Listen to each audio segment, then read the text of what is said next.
Join me in welcoming to the stage URI President Mark B. Parlage.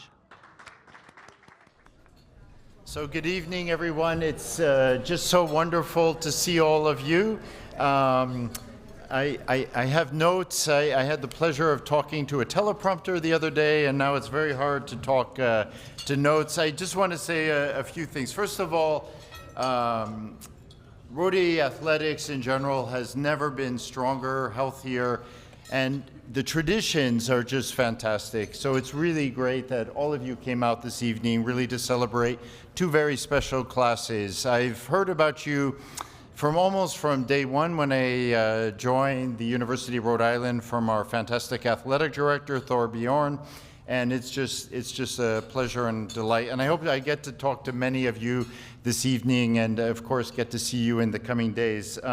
Look, a little bit about athletics at the University of Rhode Island. First of all, wonderful people. I have just appreciated so much how the teams support each other, the coaches support each other. It doesn't matter which team you are, basketball, tennis, golf, volleyball. And the beauty is that this is a small community. I have the pleasure to work out 3 mornings a week with our athletic director. I don't know if you noticed, but he's looking very strong. This morning, the two of us did 101 push-ups, certified, so we brought the chest to the ground, but it's really a pleasure just to see all the basketball teams and the other teams. I will say that the basketball team, because they're not here tonight to defend themselves, but they do show up a little later than us. We tend to be there at 6, but I think they're more like the 7 o'clock group, Thor. But anyway, it's just been a pleasure to work out with them. A few other things. We are really celebrating important pieces of URI history. And I know we're going to hear a lot more stories that talk about the determination, the hard work. I know there's a work-life balance. There's a lot of studying. Our student athletes have broken the record in terms of the number of students that are making the Dean's List. And apparently it's getting tougher and tougher to make the Dean's List. Our swimming team, by the way, got a national award this week for being the #1 swimming team in America.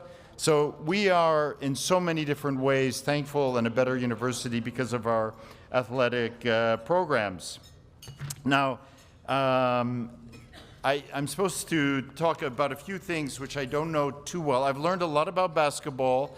I love our men and women's basketball teams, and they continue to be inspired themselves by those that have come before them, and I think we can really look forward to continued success. But I really want to say congratulations to the classes that we're going to celebrate tonight, and please enjoy your dinner. Thank you.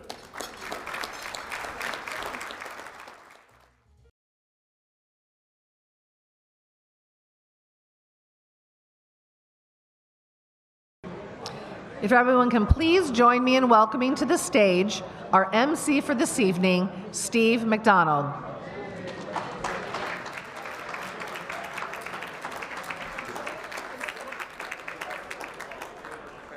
Thanks very much, Amy. I want to thank Amy and Chris and Garrett and all the members of the Hall of Fame committee that put this dinner together. You guys enjoying each other's company tonight?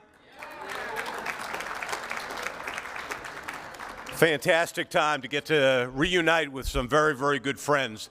There are some friends that aren't with us tonight that sadly have passed since last we got together, and we wanted to make note of 3 special people and reflect on their participation in this, how much they would love to be here today. Certainly John Bennett at the top of that list from the Elite 8 team for the University of Rhode Island, a tremendous young man, an important part of that team, played in 28 games as a senior in that special season, gone much too soon.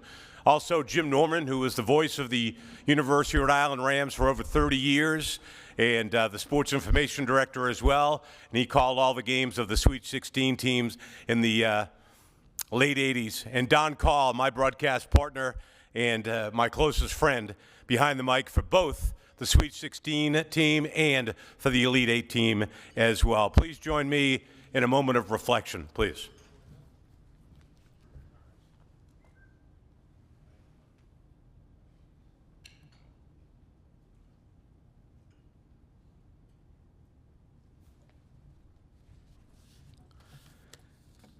Thank you very much. I know they would love to be here, and I believe that they are. So we're happy to have them with us.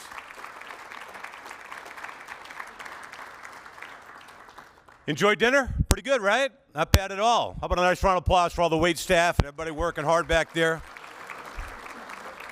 We were going to eat after the inductions, but the guys from the 87-88 team are usually eating about 4:30 over the old folks' home.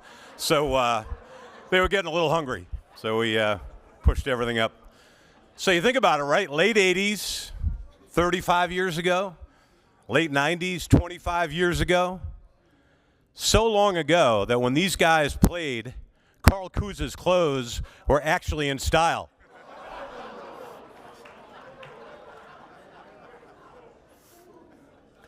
Silk Owens is here. Where's Silk? Want to stand up, Silk? Where are you? Silk! Is. Sorry, Silk. Were you going to the men's room or something, Silk? Sorry about that. I didn't mean to interrupt you. Silk was, until recently, the all-time leading scorer at the University of Rhode Island with 2,114 points. Up until just, yeah, how about that, right? It was just a couple of months ago that Congressman George Santos passed him on the all-time list.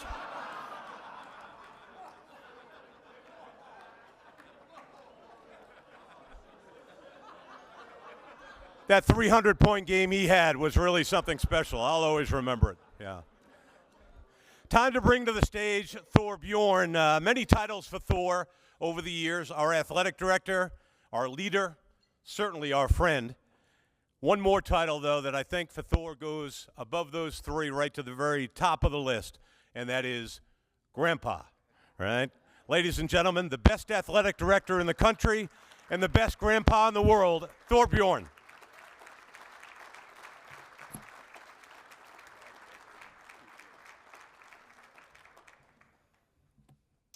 Well, I just wanted to take a quick moment. First, Steve, thank you so much for hosting us this evening, and I just wanted to thank everybody for coming out and giving us a chance to honor two of the, arguably, and I would say two of the best teams to ever wear the Rhodey Blue, representing this great university.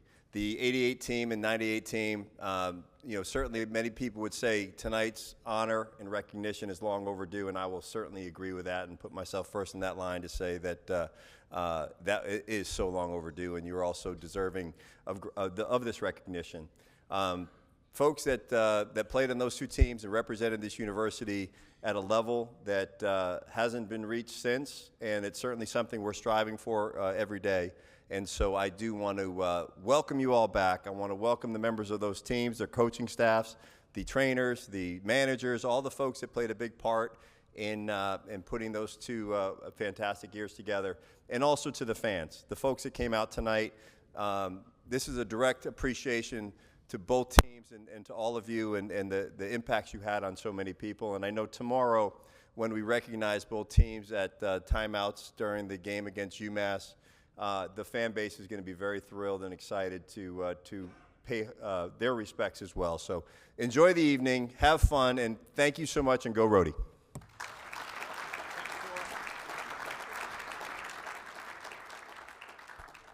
Thank you, Thorr, and thanks for all that you do for the University of Rhode Island. At the conclusion of the evening, Thorr and the president will be out doing push-ups in the lobby, so if you want to join in, go right ahead. There is one late addition. Thor's grandson, Jack, will be inducted into the Ring of Honor tomorrow during the UMass game. Tommy, sorry you're out, okay? We had to make room for Jack, so we'll catch you next time. At this time, actually, we're going to have Tommy in there because you're about to see a video that is chock full of Tom Garrick highlights right here, along with his teammates as well. For the next 4 minutes, let's just sit back, let the memories flow, the magical 1987-88 Sweet 16 season. first of all, I think we got to acknowledge the fact that Brendan Malone is the person that brought everyone in, and he went on to the New York Knicks as an assistant coach. But he's responsible for bringing that talent in. Coming off of my sophomore year, we were this close. And we were forged in fire, because Coach Malone forged us in fire. Credit to him for that team taking shape the way it did when we got with Coach Penders. Coach Penders just kind of took the roof off and let us ride. From jump, he said, this is my style. This is what we're going to do. We're going to run and press the whole game. Coach Penders comes in and we're the running Rams. We have t-shirts, we have all these things, and he's like, get it and go. And our fans just loved it. We were scoring 95, then we got 105, 110. Coach Penders is very, very positive. He was a great motivator. Like, he had us believing we could beat anybody. And that junior year really just fortified our belief in ourselves. 20-9, and they snubbed us. It was our mission and our goal, and we sat down and had a team meeting saying, it won't happen next year. We're not going to give them the opportunity to shun us from getting to the tournament. So when we were going into our senior year, you couldn't tell us that we weren't good. We took off. We played Virginia Cavaliers on their home court. It was the Virginia Classic. When you go to a host team's tournament, you're not expecting to win. You know, they put a better team on the other side, but they're looking at it, we're going to win this tournament. We beat them on their home floor. So from then on, those were the first 2 games of the season.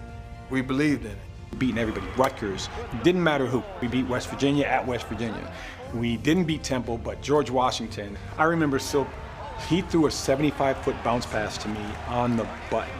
And it was just the way our season was meant to go. And this year we're like, there's no way they can keep us out. We are one of the best teams in the country. Even when the brackets went up, there was a great Rhode Island, Missouri.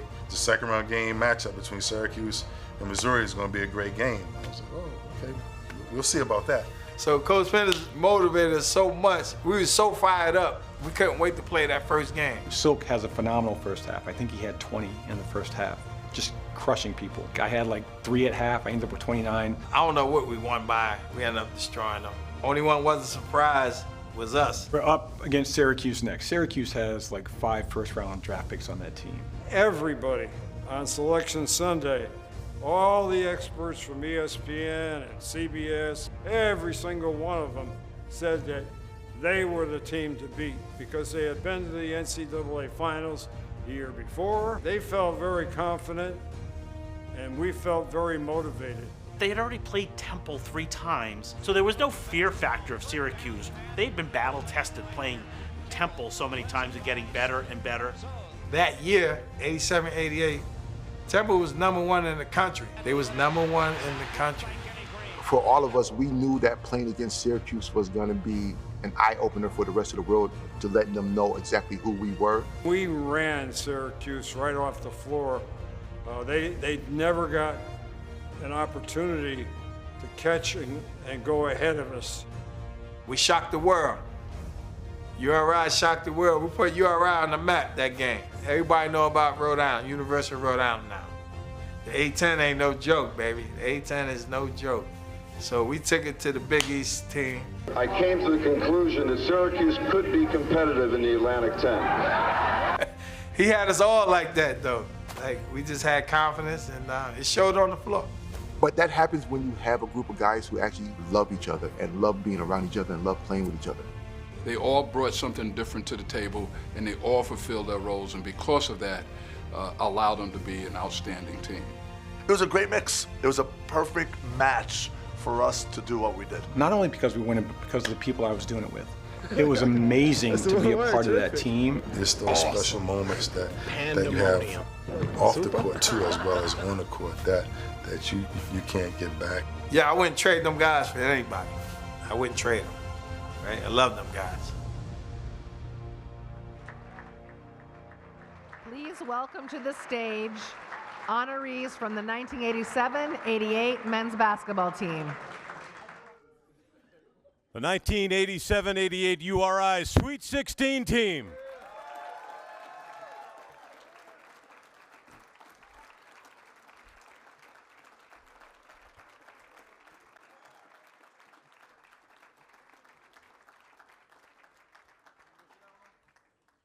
"28 wins, just 7 losses. 28 wins are the most wins in any season for a URI basketball team. Of the 7 losses, 3 of them were to Temple when they were ranked 11th, 6th, and then number 1 in the United States. And that year, it gets lost in all the success at the end, but URI beat Providence too. Most years that would be enough, right? But this year, after that 92-70 win at the Providence Civic Center, there was more work to be done. Atlantic 10 tournament in Morgantown, West Virginia. They beat Rutgers in the Garrett game. After Tommy found out that apparently he was not one of the best 5 players in that league, on one guy's list anyway, he went to work and put up 50 against Rutgers to win 104-73.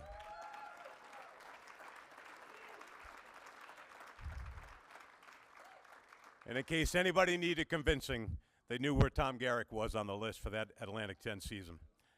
And then went on to beat West Virginia, the home team, 65-63, before dropping a close one to Temple, then number 1 in the nation. On to the NCAA tournament, the 11 seed, Chapel Hill, North Carolina.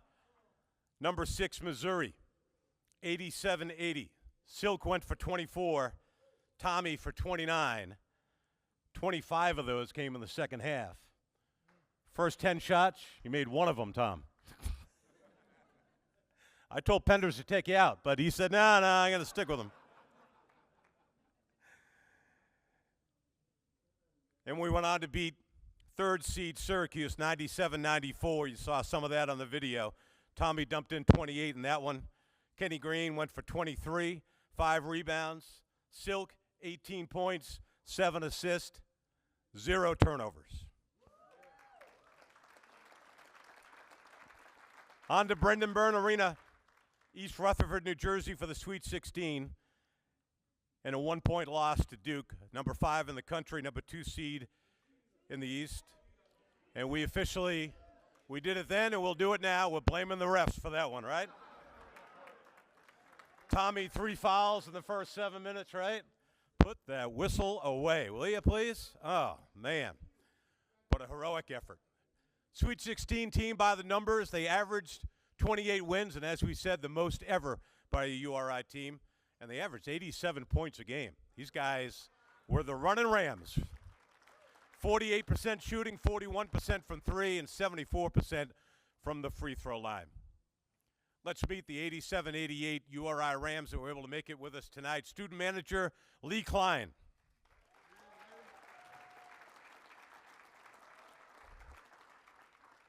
Athletic trainer in charge of keeping Kenny Green on the court, John Carney Jr.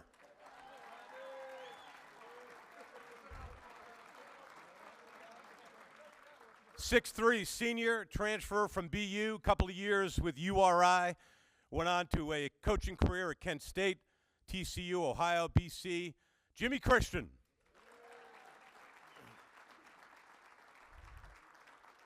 .6'8" junior, transfer from Seton Hall, 9 points, 7 rebounds per game, Mergen Cena.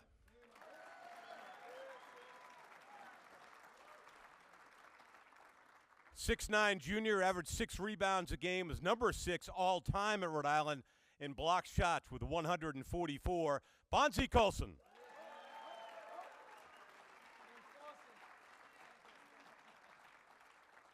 .6'8" sophomore, 15 points a game, 8 rebounds per game. Number 11 all-time in points with over 1,700 of them. Number 5 in field goal percentage at 52%.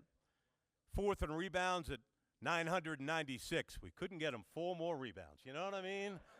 Somewhere when, like, Fairleigh Dickinson was in town, you know, just throw in 4 over there. And number 1 all-time at the University of Rhode Island in block shots, with 328 of them. Kenny Green.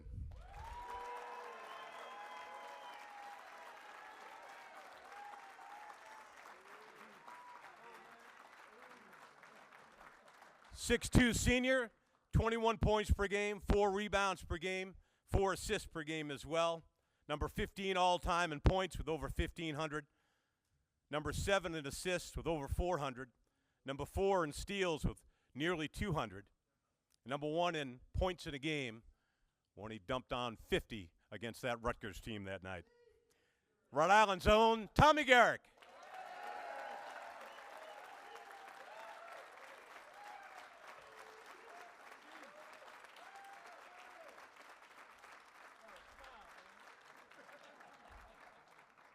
Six-foot senior, 22 points a game, 5 assists per game, URI's all-time leading scorer with 2,114 points.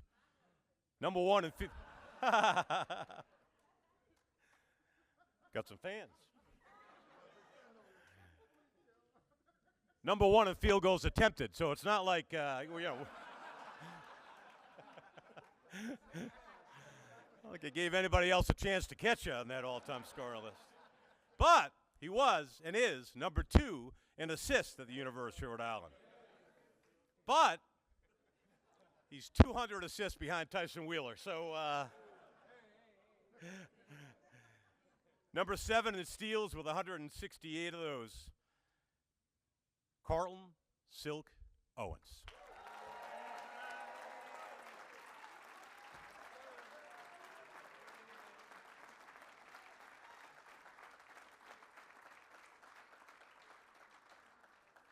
Two-time first-team All-A-10 as well for Silk.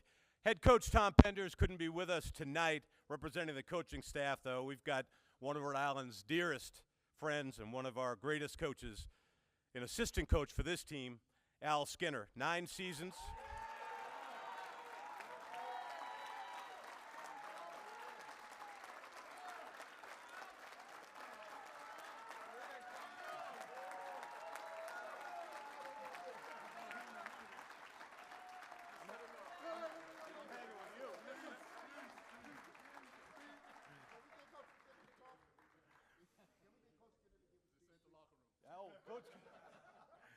Coach was 9 seasons as a head coach at Rhode Island after taking over this team after that great season, and 4 postseason appearances for Rhode Island, and he is the only coach, to my knowledge, to win the A-10 Coach of the Year, the Big East Coach of the Year, the ACC Coach of the Year, and the National Coach of the Year, Al Skinner.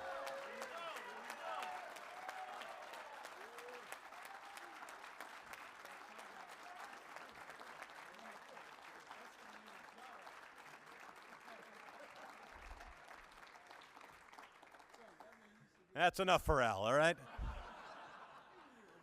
Other contributors that weren't able to be with us tonight, John Evans, Steve Lane, David Burnsley, Andre Green, Josh Oppenheimer, Dennis Tabitz, Jim Eitner, Brian Walker, Brian Jenkins. Ladies and gentlemen, our Sweet 16 team.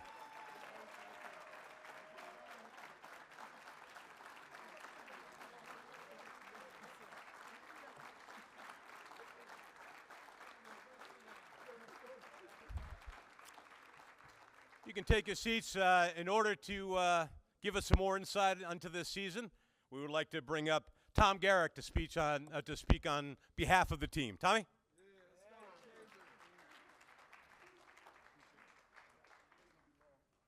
No, it's not. Good evening. First, let me thank everybody who's been involved in honoring us tonight. We can't tell you how much we appreciate it. The people behind me put in a lot of work, never wanting credit, never wanting the adulation, but just playing because we love to. But we put in a lot of work for the University of Rhode Island, and we loved every minute of it. And it feels nice to be recognized for that and to know that people were actually paying attention, right? This is, without a doubt, the best team that I've ever been a part of on any level, except for maybe my high school team, my West Warwick High School team. But this is the best team that I think had ever been comprised at the University of Rhode Island. Up until that point, Preston, calm down. Up until that point, we had a little bit of everything. I heard Coach Pender say on the video that we had a big 3, and he politely put me in that 3. I'll take it, but I may have been one of the best 3 on that team, but I was arguably 4 or 5. And a couple of those guys who would put me down that list are here tonight. Jim Christian was one. Jim Christian was a transfer who came in from BU and who was undoubtedly the best shooter on our team the 2 years that he was a part of URI basketball. And Jim Christian helped make me who I became to be as a basketball player, because I had to fight for my job every day to make sure Coach Penders would keep me in the game before putting him in. So he pushed me every day. You have Mergen Cena, who is arguably the most versatile player on our team, coming in at 6'8", who could handle it, who could pass it, who could shoot it, he could rebound it, and he had an amazing IQ for basketball. You had Bonzi Colson, who was a stretch 5 before they had invented that spot on the team. Bonzi could hit anything from a 20-foot jump shot to a dunk, was one of our best defenders, and only was not our best defender because of this guy sitting here behind us, Kenny Green. One of the best big men in the country, and I think he proved that in that NCAA tournament and then again in his senior year. But the hardships that Kenny had to go through just to play, I think, were documented in a video that was made about him also. Arthritic knees, could never practice, and still was the best player on the floor at any given time he stepped on it. The only thing that kept him from being the best player on our team was that we had an all-world point guard, little freshman kid from Coney Island with a bullet in his arm. Undoubtedly one of the best guards in the country, and he proved that year in and year out. I say that I grew into a really good basketball player. It seems like Silk Owens was born a really good basketball player. From the time he stepped on campus, it was clear that he was head and shoulders above everyone else. The thing that made my team special and our team special is that he never acted like it. He put his arms around everyone and he accepted us for who we were until we could catch up to his level of play. And it took us 2 years to do so, but he stuck with us. In this day and age, he would have been at Kansas or something by now, because they would have come and cherry-picked him and he would have transferred. But he didn't. He stayed true. Then you have our trainer, John Carney, who kept us all healthy, in particular this one. You have Lee Klein, who was one of the best managers in the business, did anything and everything that we needed him to do. And lastly, Coach Penders couldn't do it by himself. This young man here kept us in line, and as you heard the accolades from Steve McDonald, was and still remains to this day one of the best coaches in the world.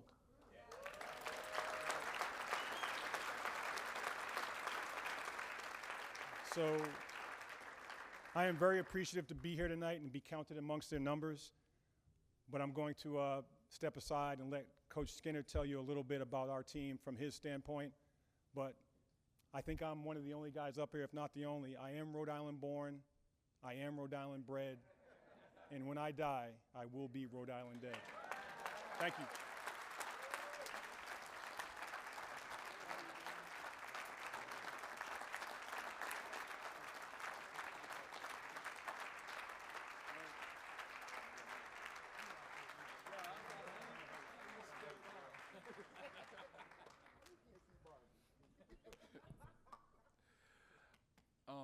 First off, I'd just like to say, I want to say thank you for everyone coming out this evening. Really what made this team special is when they were freshmen, our first year, it's the trek. And they stayed together. The road that they traveled to get to that point. There was a certain toughness that this team had, and the togetherness that they had, that made them the team that they were. There's a common characteristic in the '98 team and the '88 team. It was a mental toughness and an appreciation for each other, the respect they had for each other. They were honest, sometimes brutally honest to each other, but in the long run, it served them well. And that's really what brought this team together.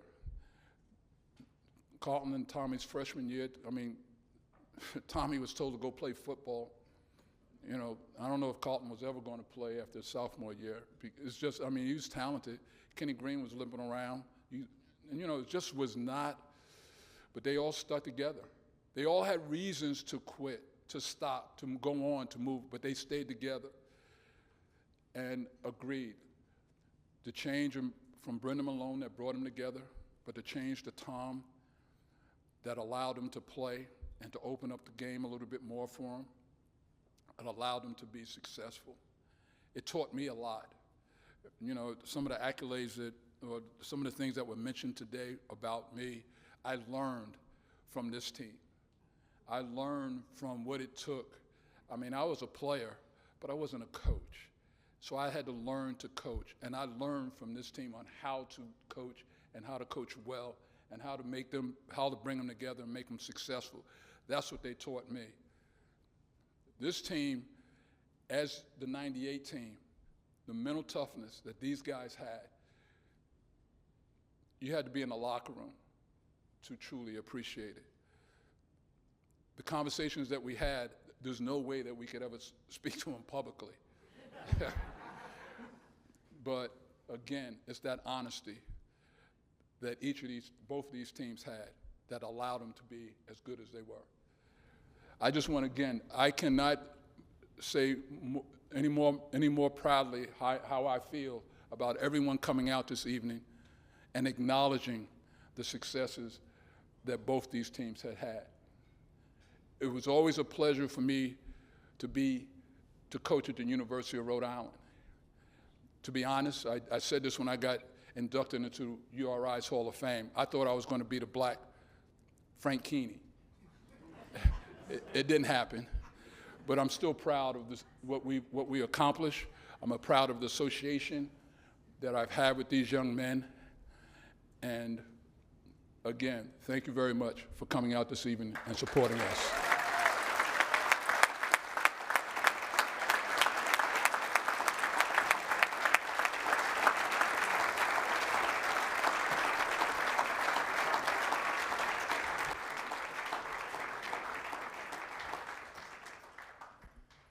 Short and sweet. That's reason number 3 on my top 10 list why I love Al Skinner right there, boy. Awesome. Al, thank you for all you've done. How about a nice round of applause for these guys?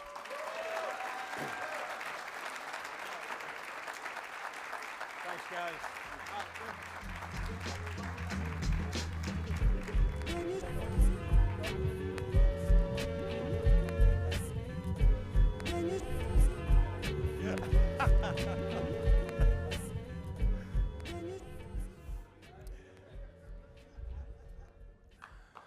Yeah, they're up there in age. It'll take them a little while to get to their seats. You know what? A decade after those guys took us to the promised land, we went back for another magical ride. URI fans, all of us standing and cheering, deep into the NCAA tournament once again. Let's look back at the 1997-98 Elite 8 URI Rams. When I met Coutinho on my visit, I remember him saying to me, Tyson, we're gonna be the best 1-2 punch in the country. And I'm looking at him like, I just met you. I told Tyson, I said, listen, me being left-handed, you're left-handed, I think we can be, if not the best, one of the best backcourts in the country. And he was like, yo, what are you talking about? You're crazy, dude. A tremendous backcourt. They've always felt that they could play against whoever he put in front of them. Along with Preston Murphy, who gave you as good a backcourt as you're going to see in the country. Like, people always ask me, where did you get those guys from? Well, first of all, they were a little bit on the small side. Coutinho was a little bit on the slow side. And so a little bit this, a little bit that. And it's like, oh, no, no, no. But all together, it was pretty dynamic. You know, you got to give Coach Skinner a lot of credit for recruiting the type of personalities that he did, because it's not just about good basketball players. You have to recruit people that have an understanding and are willing to make sacrifice and come together. We went to the NIT, then we went to the NCAA tournament our sophomore and junior year. They told me that, oh, we got a top 25 team, and you know, Coming from a booster, I would say, well, you know, you got to temper that just a little bit. That sparked my interest. It was a change for us. So, like, you know, there was a transition period for us where we had to get used to the things that he wanted, and we had to do the things that he wanted us to do on the floor. It was unbelievable how they responded when we got on the floor. And everybody listened and everybody bought in. First 3 years, I was either 1 or 2 in assists, so I did pass the ball, but he wanted to be more mindful of getting the other guys involved and running the offense, you know, driving and drawing the defense, dropping off to Luther Clay, who was a big integral part of our senior year. It was just an absolutely spectacular year. You never want to be the 8-9 seed because you got to run into Kansas. They were sending us to Oklahoma, and I remember all of our guys, you know, we wanted to go to California or something, and we was like, Oklahoma? And Coach Harry was like, shh, quiet, Dean, people can hear you. We played Murray State, and we just had a marvelous game against them and beat them really, really good.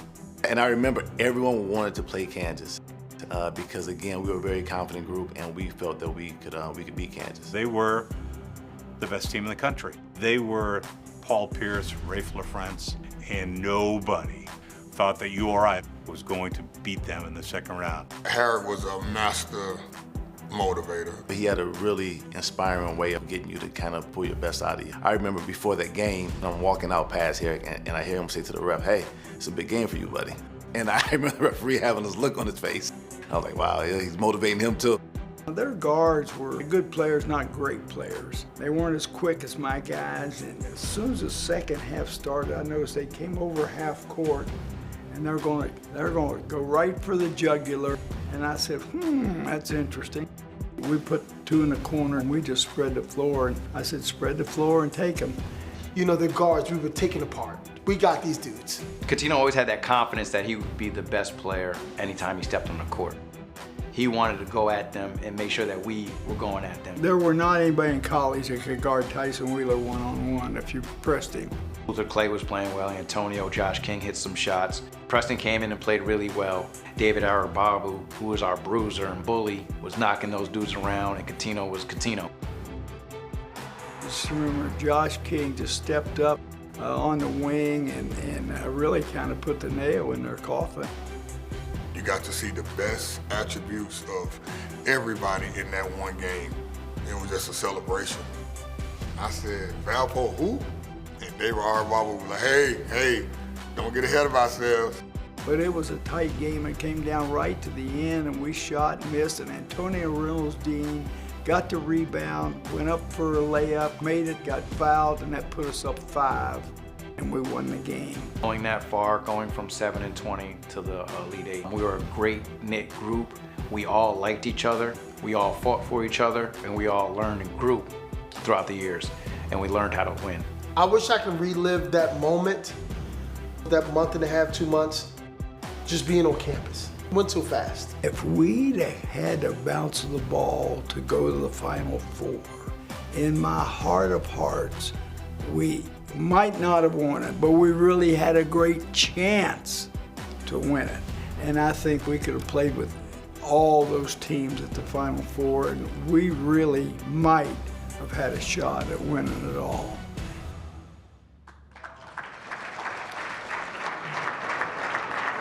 Please welcome to the stage honorees from the 1997-1998 men's basketball team. Ladies and gentlemen, the 1997-98 Elite 8 University of Rhode Island Rams.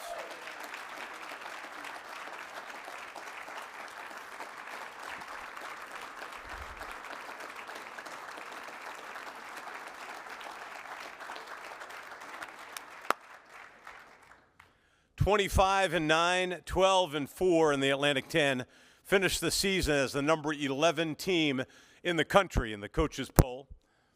Of the 9 losses, 4 of them against top 25 teams. 4 top 25 wins that year, all of them away from the University of Rhode Island, against George Washington, UMass, and then Murray State, who was 25 in the nation, and Kansas, who at that time was number 2 in the country and the number 1 seed in our tournament.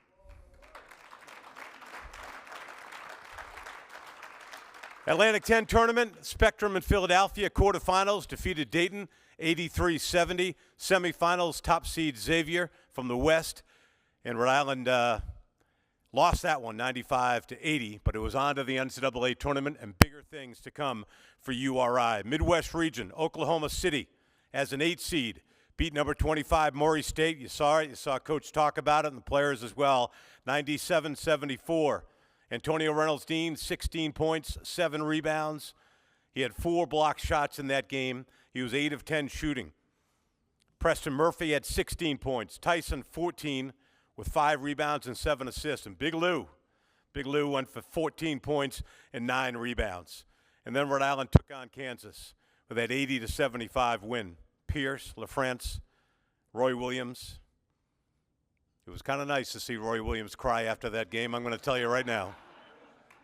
I'm not a hateful man, but I enjoyed that.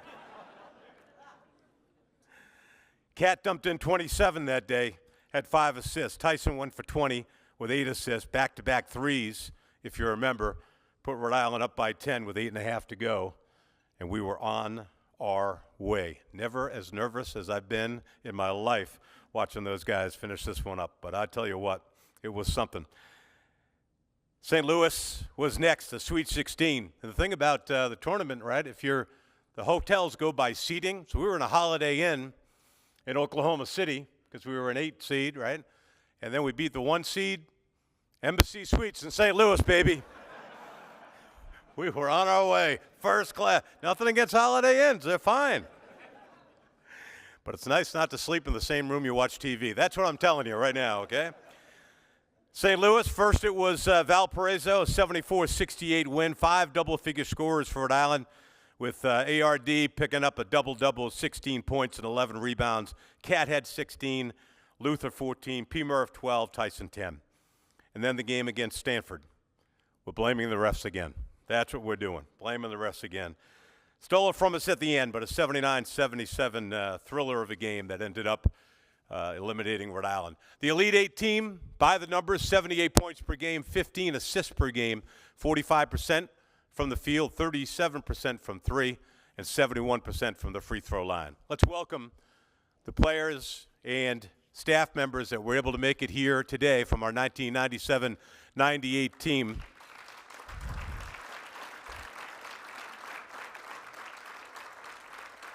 Couple of student managers who were just the best in the business, Brandy Daniel Lumpris and Sarah Tazinski Searles. Ladies, great job.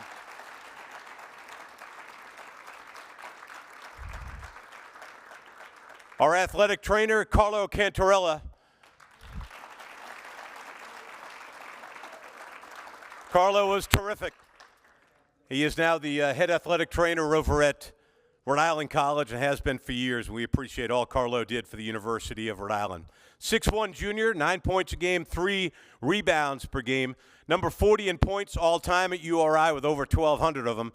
Number 5 in three-pointers made with 181. Number 8 in three-point percentage, 38%. And top 25 in assists and in steals as well. Preston Murphy.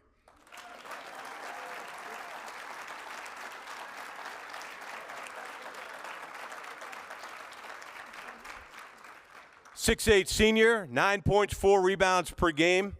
Transfer from Cal State Fullerton, one of the best three-point shooters that Rhode Island has seen.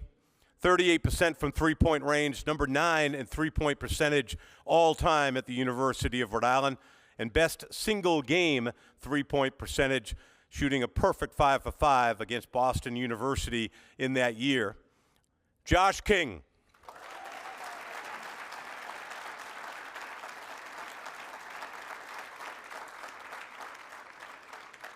From the coaching staff, 2 members of the staff are with us. Assistant coach Jerry DiGregorio.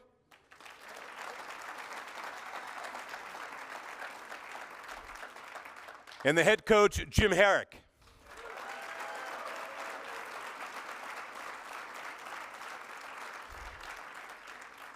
Jim had 2 years at Rhode Island as the head coach, 2 NCAA appearances, an A-10 title, and a national title at UCLA, of course, before he got here.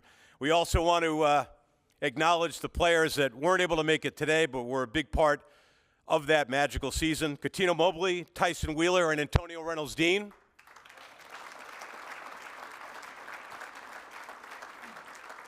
They will soon to be inducted into the Ring of Honor for Rhode Island as well. Luther Clay, Andrew Wafala, David Arababu, Torrey Jefferson, John Bennett, and Mauricio Gay.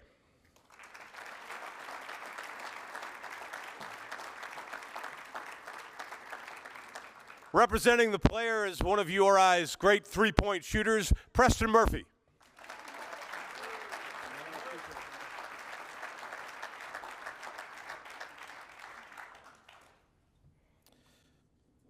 Well, first of all, I'd like to thank everyone for coming out. You know, we really appreciate it. I'd like to thank the Lord for allowing me to see another day. There's a member of our 97-98 team that passed away last year from leukemia. He transferred in from St. John, so you won't see him on the roster, but I'm sure a lot of us aren't aware of that. So Ed Brown lost his life to cancer last year. I'd just like to acknowledge him, even though he wasn't traveling with us. He was very much a part of the team, off the floor, and a big part of our community. So I just wanted to acknowledge him.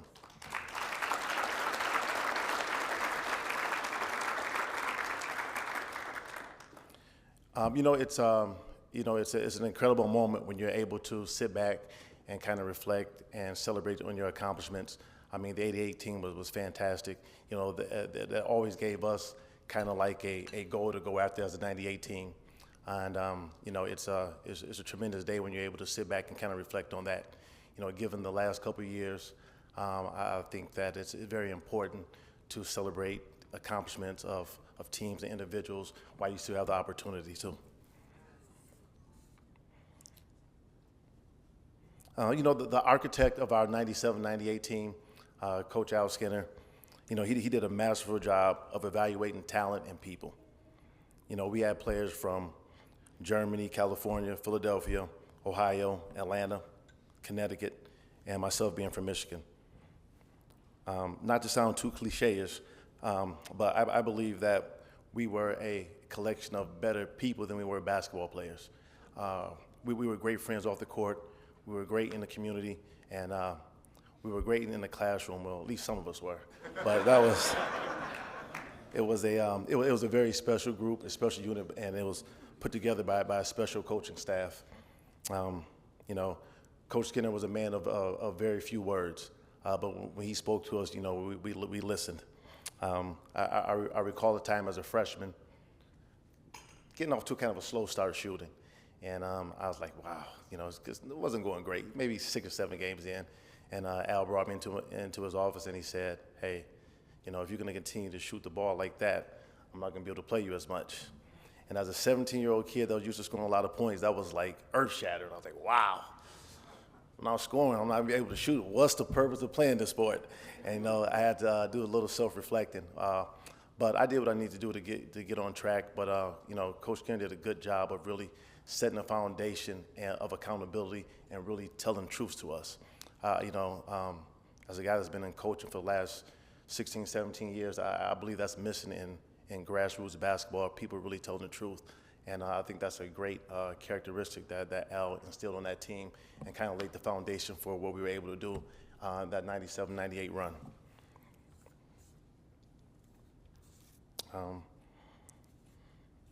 I couldn't think of a better coach to transition from Coach Skinner than Coach Jim Herrick.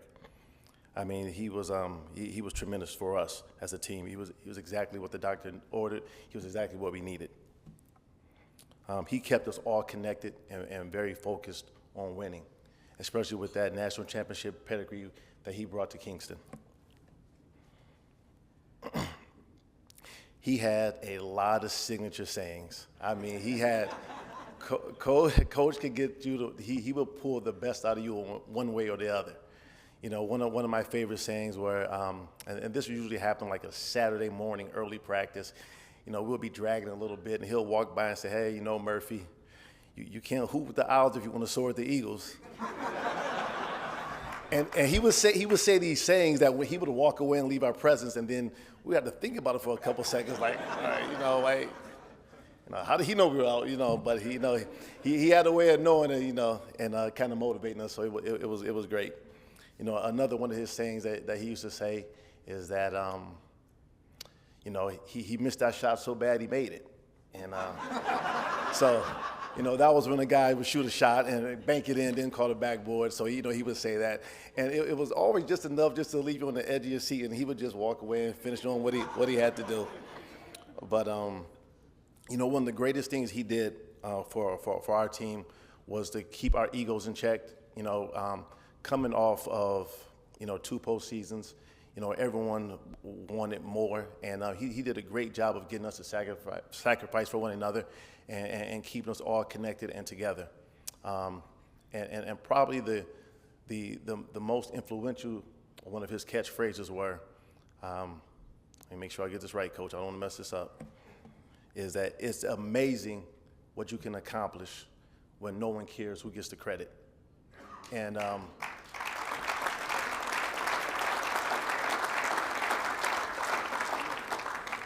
I believe every one of the players on that 97, 98 team actually believe that, and we actually live by that way on and off the court. And it was a great run. It was a great ride. And we're really grateful and thankful to have him. And I think he's going to come up and speak to you guys now. We'd like to welcome the head coach of the 1997-98 Elite 8 team, Coach Jim Herrick.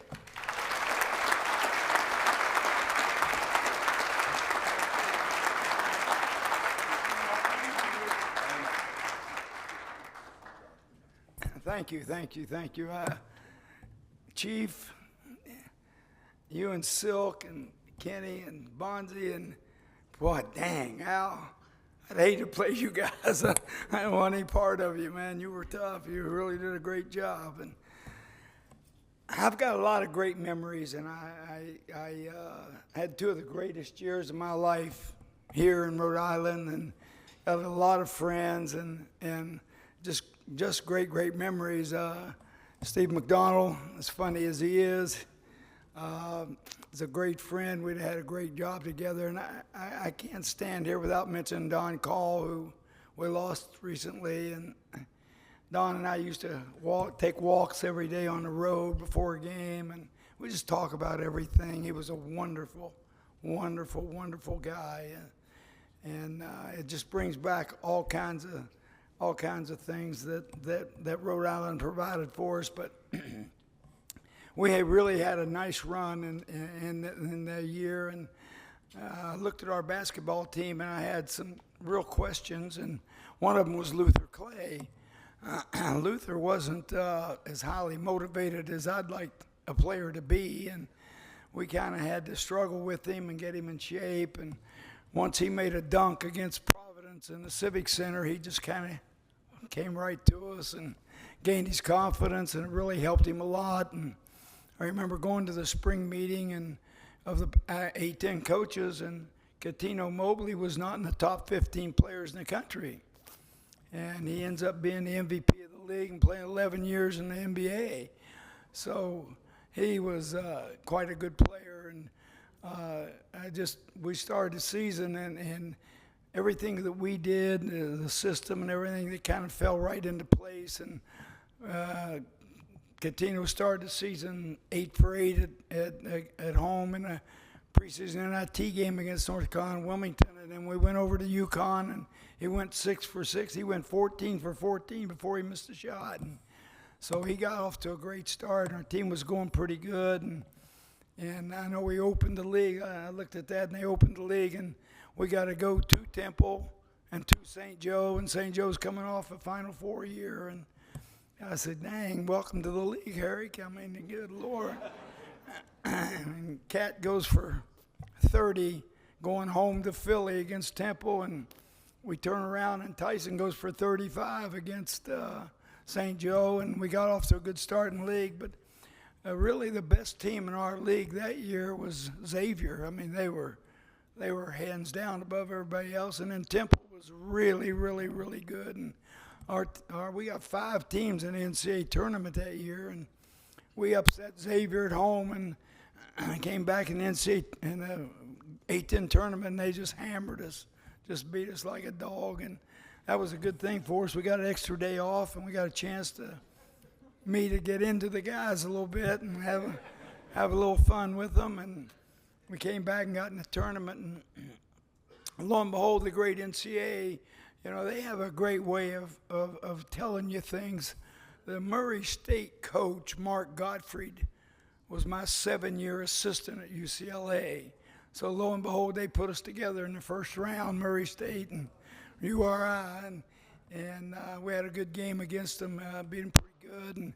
And then of course we got Kansas, and we went into a room just like this, and I set them all down right there, and I made them watch the UMass-Kansas game at Kansas. And we had just come off beating UMass up there in double overtime, and UMass had beaten us about 18 straight times, man, and finally got them up there. And we watched that tape, and UMass did everything they could in the world to beat them and didn't win the game. And I told our team, hey, you can play with Kansas because they played UMass played with them up there, and they're a lot better at home than they are on the road. And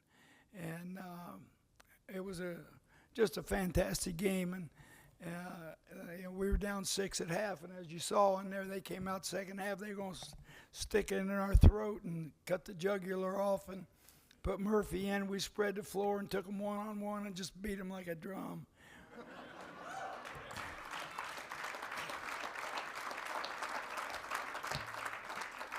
We went from 6 down to 10 up, and as you saw on the tape, Josh King, as he did against Valpo, hit a big-time 3. As he did against Kansas, hit a big-time 3, and we got that win. And then we went on to St. Louis and played Valpo, and the ironic thing is the Drew family, Homer Drew was the head coach, and my family were really tight, really close. Drew is the coach, her son is the coach at Baylor, and my son Jim were assistants to Homer at Valparaiso, so it was a kind of emotional game. And Antonio Reynolds-Dean got an offensive rebound basket and scored, and we got ahead of that. And Antonio, Coach Wooden always asked Coach Wooden, how's your team going to be this year? And his answer was, I'll tell you in 25 years. And you see right here an answer, you see right here an answer. And I talked to Antonio Reynolds-Dean, who's now the assistant coach at Georgia. They have a national TV game against Alabama tomorrow, so he couldn't be here. I talked to Tyson, and he's the assistant coach at Brown, and they play the Ivy League plays on Friday night. And I talked to Tyson, Antonio, and Catino is involved in the NBA All-Star game this weekend. So, yeah, he's tied up, and these are great young guys. I also talked to Larry Farmer, who has a commitment, but he told me that, his son Trey, who's now 6'1", an assistant at Harvard, was 3 years old when he was here. And now he's grown up to 6'1". He's assistant at Harvard. And they play Brown, and he walks out and meets Tyson Wheeler. And he calls his dad and said, Dad, I thought Tyson was a lot taller than that.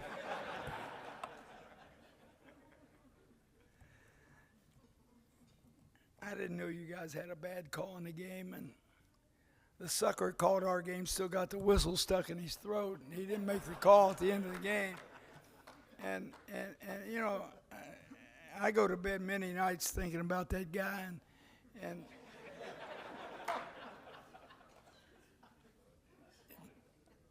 get a chance for us in Rhode Island and everyone, the state, the city, to go to the Final Four is unbelievable.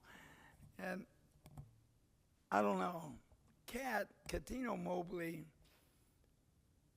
was so humble and so nice and so good, but he thought he was the best player in the country, and he might have been. He thought no one could beat him, No one could handle him. And he might have been right.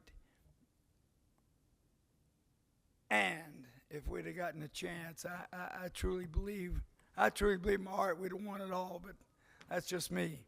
But we didn't win, and that's part of it. You know, I've had some great wins in the NCAA tournament and have some really, really, really tough losses, and that's just the way the tournament goes. But I want to tell you, I have great, great memories and great, great feelings about the state of Rhode Island, the University of Rhode Island. I had a marvelous, marvelous time here, and I will cherish it the rest of my life. I thank you for being here. Thank you for honoring us, and thank you for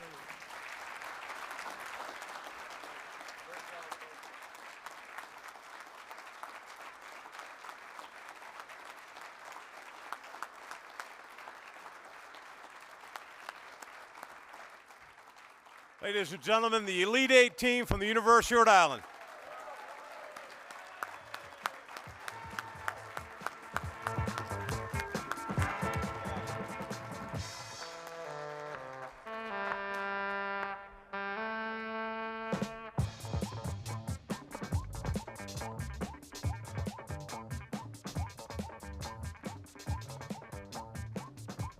Was this a special night or what, huh?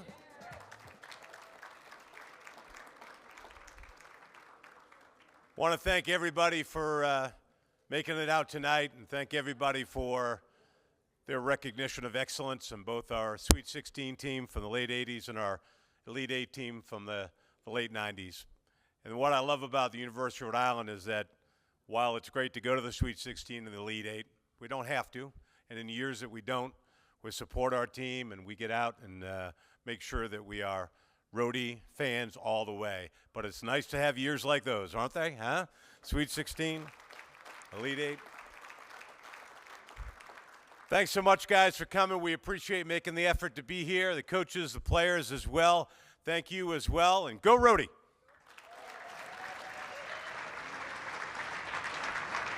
The University of Rhode Island and the Department of Athletics would like to thank you for joining us this evening.